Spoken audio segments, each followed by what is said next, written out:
بسم اللہ الرحمن الرحیم الحق المبین۔ ہم ٹاپک پڑھ رہے تھے حضور پاک صلی اللہ علیہ وسلم کی تعظیم اور پھر ان کی توہین کے بارے میں۔ تعظیم کے بارے میں ہم نے آیات مبارکہ جو ہیں وہ پڑھی ہیں، جو بالکل روز روشن کی طرح ظاہر ہیں، کہ جن میں یہ بات واضح ہو جاتی ہے کہ اگر کوئی شخص جو ہے وہ حضور پاک صلی اللہ علیہ وسلم کی تعظیم جو ہے وہ نہیں کرے گا تو وہ جو ہے وہ بخشا بھی نہیں جائے گا، یعنی اس کے لیے وعید جو ہے وہ نازل ہوئی ہے عذاب علیم کی۔ تو وہ توہین کا یا ذرا سی بھی کمی کرنے والا ہوگا حضور کی شان میں، انبیاء کی شان میں، تو اس کو کافر ہی کہا جائے گا، اور کوئی اگر اس کے کفر میں بھی شک کرے گا یا اس عذاب میں بھی شک کرے گا تو وہ بھی اصل میں کافر ہی ہوگا۔ اب یہاں پر ایک شبہ پیدا ہوتا ہے، شک پیدا ہوتا ہے، اور وہ کیا ہوتا ہے، کہتے ہیں اس مقام پر شبہ یہ وارد کیا جاتا ہے کہ اگر کسی مسلمان کے کلام میں 99 وجہ کفر کی ہوں اور ایک وجہ جو ہے وہ اسلام کی ہو تو فقہا کا قول ہے کہ کفر کا فتویٰ نہیں دیا جائے گا۔ اب دیکھیں ہمارے ذہن میں یہ کوسچن پیدا ہو سکتا ہے، آپ نے بہشتی زیور میں بھی یہ چیز پڑھی تھی، ہم لوگوں نے ابھی جو ہماری کتاب گزری ہے مسند امام ابو حنیفہ رحمۃ اللہ علیہ، اس میں بھی ہم نے یہ بات پڑھی تھی کہ اگر کوئی شخص جو ہے وہ کبیرہ گناہوں کا مرتکب بھی ہو جاتا ہے پھر بھی ہم اس پر مسلمان ہونے کا ہی حکم جو ہے وہ لگاتے ہیں، اور اگر اس سے اس قسم کے گناہ سرزد ہوتے بھی ہیں تو تب بھی ہم اس کو کافر نہیں کہتے، بظاہر اگر وہ ہمارے سامنے اپنے آپ کو مسلمان ظاہر کر رہا ہے تو ہم اس کو مسلمان ہی کہیں گے، ٹھیک ہے۔ یہاں پر کہ وہی شک و شبہ جو ہے وہ دور کیا جا رہا ہے کہ اگر کسی کے کلام میں جو ہے نا وہ ایسی چیزیں، یعنی یہ جو حرام کام یا آپ یہ چیزوں کبیرہ گناہوں کو ہم لوگ کہہ رہے ہیں نا، وہ کبیرہ گناہ یا وہ حرام کام اس طرح سے ہوں کہ وہ کفر کے درجے کو نہ پہنچتے ہوں، ٹھیک ہے، یعنی اس کے بیچ میں شبہ پیدا ہوتا ہو لیکن بظاہر ہم اس کو کفر نہیں کہہ سکتے ہوں، تو پھر اس چیز کو جو ہے وہ کبھی بھی اس شخص کے مرتکب شخص کو کافر نہیں کہا جاتا۔ یہاں پر جو یہ چیز ہے وہ یہ ہے کہ یعنی جو مسئلہ بیان کیا جا رہا ہے وہ یہ ہے کہ یہاں پر کفر صریح ہے،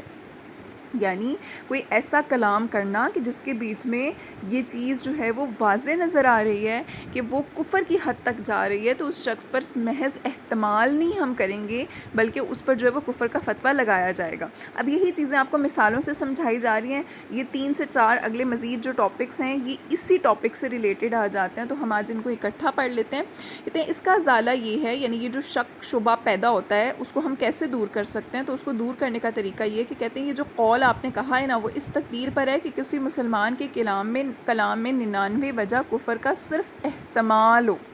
یعنی ہلکا سا جو ہے نا وہ ایسی چیزوں کے وہم پیدا ہوتا ہو، اور ظاہر سی بات ہے کہ وہم پہ ہم کسی پر کوئی فتویٰ نہیں لگا سکتے۔ کہتے ہیں کفر صریح نہیں ہونا چاہیے،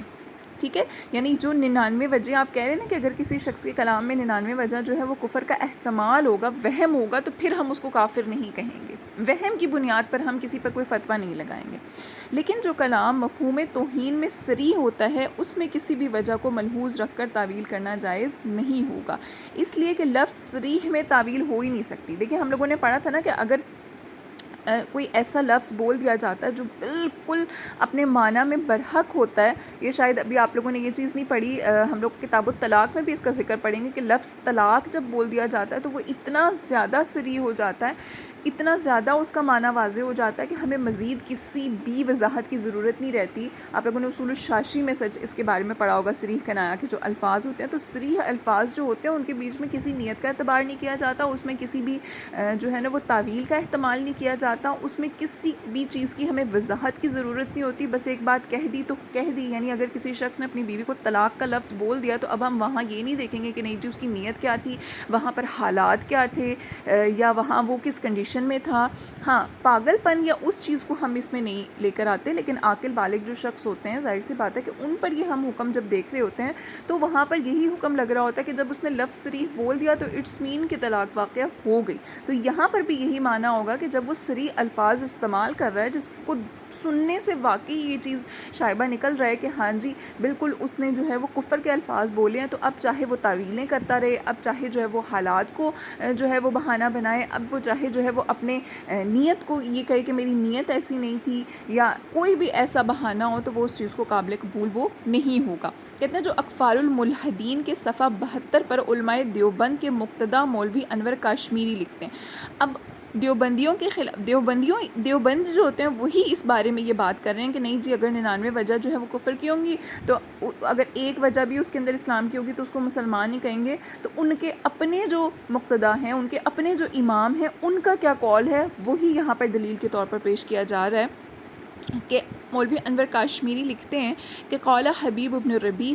ربی نے کہا لِأَنَّ ادعاہو کہ بے شک دعویٰ کرنا التاویل تعویل کا فی لفظ صراحن لفظ صریح میں لا یقبل وہ قبول نہیں کیا جاتا، اور اگر باوجود صراحت وہ تعویل کی گئی تو وہ تعویل جو ہے وہ فاسد ہوگی، جھوٹی ہوگی، غلط قرار دی جائے گی، اور ظاہر سی بات ہے تعویل فاسد جو ہوتی ہے وہ کفر کی طرح سے ہوتی ہے۔ اب یہاں پر ایک اور اعتراض کیا جاتا ہے، اور وہ اعتراض کیا ہے کہ حدیث شریف میں آیا کہ انما الاعمال بالنیات، بے شک اعمال کا دار و مدار جو ہے وہ نیتوں پر ہے، یعنی عملوں کا دار و مدار نیتوں پر ہے، لہٰذا علماء دیوبند کی عبارتوں میں اگرچہ کلمات توہین پائے جاتے ہیں مگر ان کی نیت جو ہے وہ توہین اور تنقیص کی نہیں تھی، اس لیے ان پر حکم میں کفر بھی عائد نہیں ہو سکتا۔ اب کوئی چیز آ گئی کہ حدیث میں جب یہ بات کہہ دی ہے تو پھر آپ کیوں اس بات سے انکاری ہو رہے ہیں؟ تو اب اس کا کیا جواب ہوگا؟ کہتے ہیں اس کے جواب میں گزارش ہے کہ حدیث کا جو مفاد ہوتا ہے نا، یعنی حدیث کا جو ہمیں فائدہ حاصل ہو رہا ہے وہ یہ ہے کہ کسی نیک عمل کا جو ثواب ہے وہ نیت کے بغیر ہمیں نہیں مل سکتا۔ یہ مطلب نہیں ہے کہ ہر عمل میں نیت معتبر ہو، یعنی اب دیکھیں حدیث سے جب یہ بات ہمیں واضح ہو رہی ہے کہ اعمال کا دار و مدار نیتوں پر ہے، تو وہاں پر جب ہم اس حدیث کی تشریح ہم لوگوں نے پڑھی تھی تو ہم لوگوں نے وہاں پر کیا پوائنٹس پڑھے تھے کہ اس کا مطلب یہ نہیں ہوتا کہ اب ہم سونے لگے ہیں تو بھی ہم نیت کریں، اٹھنے لگے ہیں تو بھی ہم نیت کریں، کھانا کھا رہے ہیں تو بھی نیت کریں، مطلب ہر چیز میں ہم نیت کو شمار نہیں کرتے، صرف نیک کاموں میں ہوتا ہے کہ ہاں نیک کام میں ہماری نیت جو ہے وہ کیا تھی، اچھی تھی یا بری تھی، تاکہ اس حساب سے ہمیں جو ہے وہ اس کا بدلہ یا جو گناہ ہے یا ثواب ہے وہ ہمیں ملے گا۔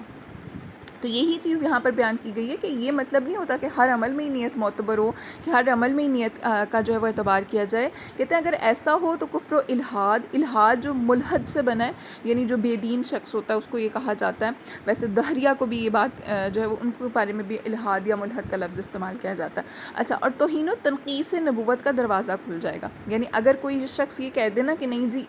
نیت کو دیکھا جاتا ہے، تو وہ کہتے ہیں کہ ہر دریدہ دہن جو بہت بے باک شخص ہوتا ہے، جو بہت زیادہ گستاخ شخص ہوتا ہے،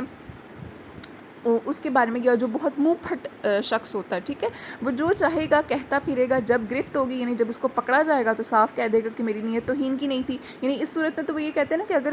ہم یہ بات کر دیں کہ جو ہے وہ عملوں کا دار و مدار نیتوں پر ہے تو نیت کو دیکھا جائے، تو اس طرح تو ہر بندہ ہی اٹھ کر کوئی نہ کوئی بات کرنا شروع کر دے گا، اور جب بات کر لے گا تو بعد میں جب اس کو پکڑا جائے گا تو کہے گا نہیں میری تو نیت نہیں تھی نا ایسی، تو اس وجہ سے جو ہے وہ مجھے پکڑا بھی نہیں جا سکتا۔ تو یہ تو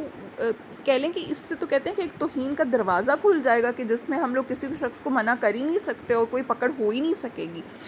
تو کہتے ہیں اس وجہ سے کہتے ہیں واضح رہے کہ لفظ صریح میں جیسے تعویل نہیں ہو سکتی، ایسے ہی نیت کا عذر بھی اس میں قابل قبول نہیں ہوتا۔ انہی کی کتاب سے پھر ایک دلیل پیش کی جا رہی ہے کہ اکفار الملحدین صفحہ 73 پر مولوی انور کاشمیری دیوبندی لکھتا ہے کہ اذا المدار، جبکہ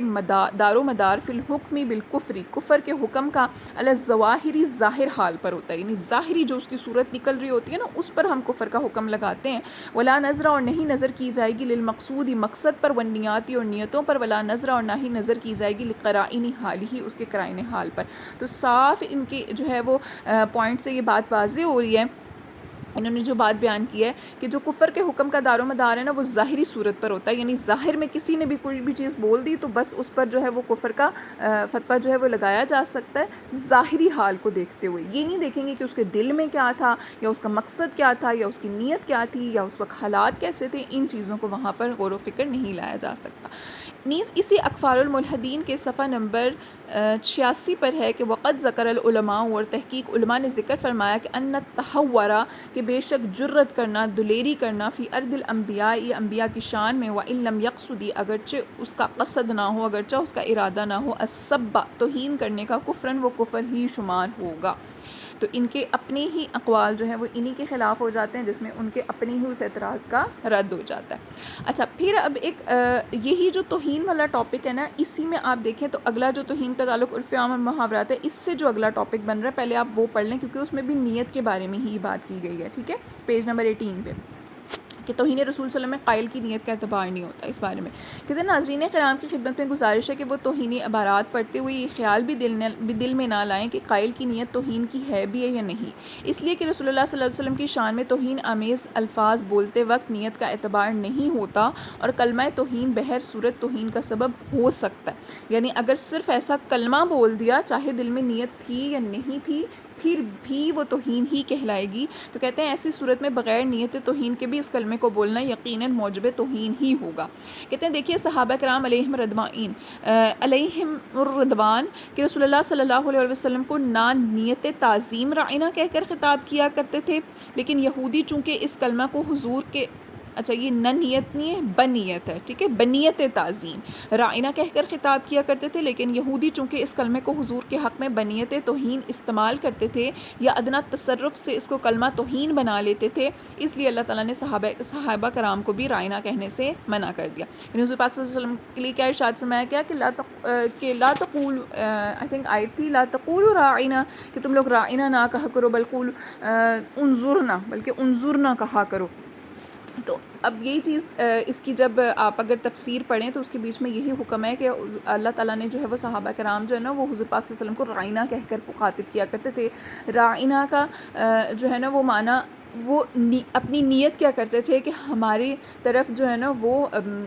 حضور کا نظر کرم ہو، حضور کی جو ہے وہ نظر ہم پر ہو، تو اس لیے جو ہے وہ یہ بات کہا کرتے تھے کہ رائنہ کہتے تھے. لیکن وہ جو کفار تھے یا جو مشرک تھے یا جو یہودی تھے وہ کیا کرتے تھے کہ وہ اسی کلمے کو بنیت توہین استعمال کیا کرتے تھے. اور بنیت توہین جو ہے وہ استعمال کرنے کے بہت سارے معنی یہاں پر نکل سکتے ہیں کہ وہ نظر کرم صحابہ کرام کے معنی میں وہ نظر کرم تھی، ان کے معنی میں ہو سکتا ہے کہ وہ غرور و تکبر والی یا اس طرح سے کوئی اور نظر جو ہے وہ یہ بیان کر رہے ہوں، یا پھر یہ کہ وہ رائنہ کلمے میں کوئی اس طرح کا تصرف یہ کر دیتے ہوں، اس ہیر پھیر ایسی کر دیتے ہوں کہ جس سے توہین کا معنی نکل آتا ہو. تو اس وجہ سے اللہ تعالیٰ نے صحابہ کرام کو بھی منع کر دیا کہ ایسا کلمہ ہی نہ کہو کہ جس سے گستاخی کا یا توہین کا شائبہ بھی پیدا ہو، شک بھی پیدا ہو. تو ظاہر سی بات ہے جب صحابہ کرام کو ایسا کلمہ بولنے سے منع فرما دیا گیا ہے اور آیت مبارکہ میں اس بات کی واضح طور پر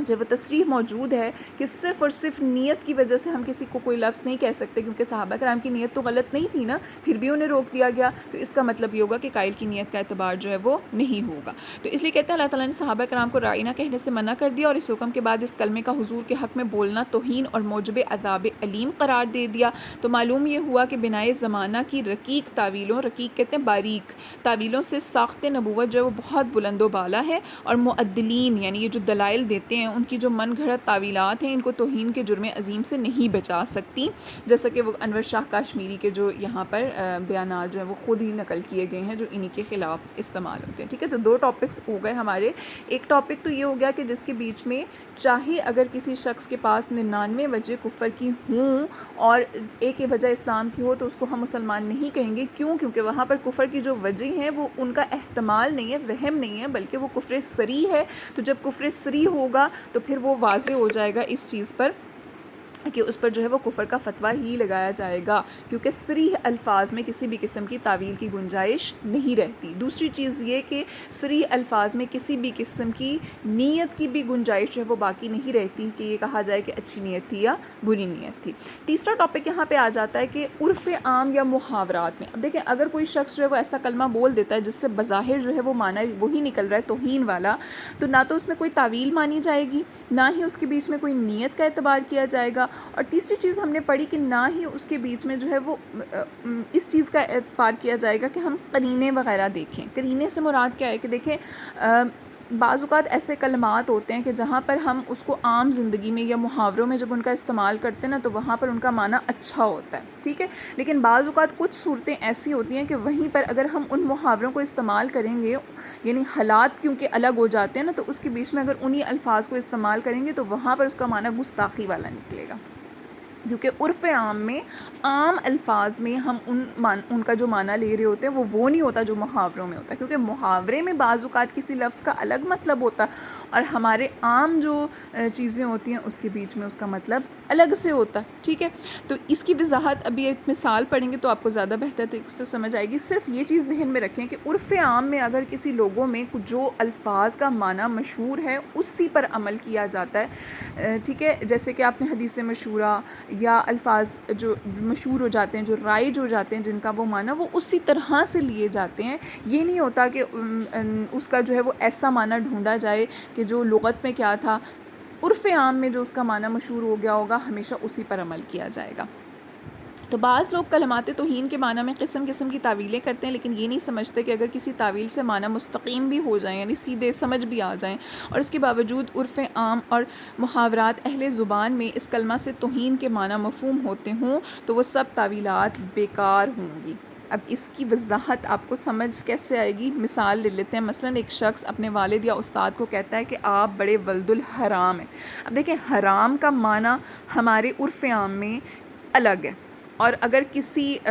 خاص چیز کے لیے، جیسے بیت الحرام کا جو لفظ ہم لیتے ہیں، مسجد الحرام، وہ تو خاص نام ہے نا جن کے ساتھ ان کا جو ہے وہ ذکر کر دیا گیا ہے۔ لیکن عام محاوروں میں یا عام الفاظ میں، عام زندگی میں جب ہم حرام کا لفظ استعمال کرتے ہیں تو حرام کے معنی جو ہے وہ حرمت والے، یعنی تعظیم کے معنی نہیں آتے، بلکہ اس سے مراد جو ہے وہ عام الفاظ میں حلال و حرام وہ والی چیز آتی ہے۔ تو اس لیے اگر کوئی شخص اپنے والد کے بارے میں کہے کہ استاد حرام یا ولد حرام، تو ظاہر سی بات ہے یہاں پر سننے والا اس چیز کو کبھی بھی قبول نہیں کرے گا کہ حرام کا لفظ یہاں پر حرمت کے معنی میں ہوگا، تعظیم کے معنی میں ہوگا۔ تو اب کہتے ہیں کہ تعویل وہ یہ کرتا ہے کہ لفظ حرام کے معنی جو ہے وہ فعل حرام نہیں ہوتا، یعنی غلط حرام کام نہیں ہے، بلکہ محترم کے میں معنی لے رہا ہوں۔ جیسے مسجد الحرام کہا جاتا ہے تو مسجد الحرام سے مراد حرمت والی محترم مسجد ہوتی ہے، اور بیت اللہ حرام سے مراد جو ہے وہ محترم یعنی حرمت والا اللہ کا گھر جو ہے وہ مراد ہوتا ہے۔ تو لہٰذا ولد الحرام سے بھی میرا جو مطلب ہے نا وہ ولد محترم ہی ہوگا،